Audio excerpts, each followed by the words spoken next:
दर्शक बंधु आम जहाँ खाली आखिरे देखिपार ना ताको फांका बोली कहू। तेणु फांका बोली किसी ना फांका जहाँ कि देखुच ता फांका नुहे से जे देखुच सूक्ष्मतर भाव से जिनसर क्रिया चली सर्वत्र नाम कले देखा जाए। आम को एपरी शाला प्रवण कर तुले जे खाली आखिरे अनेक सूक्ष्माति सूक्ष्म व्यापार धरा पड़े। कानरे भी अनेक किसी शुणा जाए। आज्ञा चक्र मन संयोग कर नाम करवा माने ज्ञान चक्र मनोनिवेश कर नाम करवा।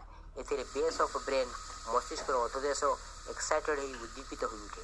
फल सेल ओ गुड़िक एक्टिव सक्रिय रिसेप्टिव ग्रहणक्षम हुए। नाम संगे ध्यान दरकार। ध्यान में प्रत्येक वस्तु विषय इष्टानुग नियंत्रण सामंजस्य और समाधान प्रचेषा लगी रही है। इष्ट व्यक्ति हेले जागृत हो समन्वय मूर्त हुए। आलोक आम मैंने कौन किसी को देखा और बुझा चेष्टा करूँ से सबकि अंतर्निहित पारस्परिक संगति धरा पड़े। से आम मैंने बुझीपार जे पृथ्वी जहाँ कि इंटर फुलफिलिंग पारस्परिक भाव पूर्ण प्रवण यही बोध अनुजाई जिते आम मैंने चालू सेते ही समाधानी चयन आम मध्य सहज हो उठे। यहीटा हुए वृत्ति प्रवृत्ति गुड़िकर इष्टानुग नियंत्रण हेबा।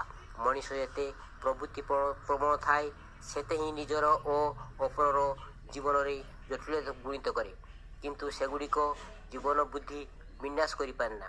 तेणु नाम ध्यान जेते ही करा जाई ना कहीं मनीष जदि इष्टनिष्ठ और इष्ट स्वार्थ प्रतिस्थापन न हुए तेबे ता चिंता और चयन धर्म मूर्त हुए ना। स्पष्ट ही हेले धर्म मूर्त हुए।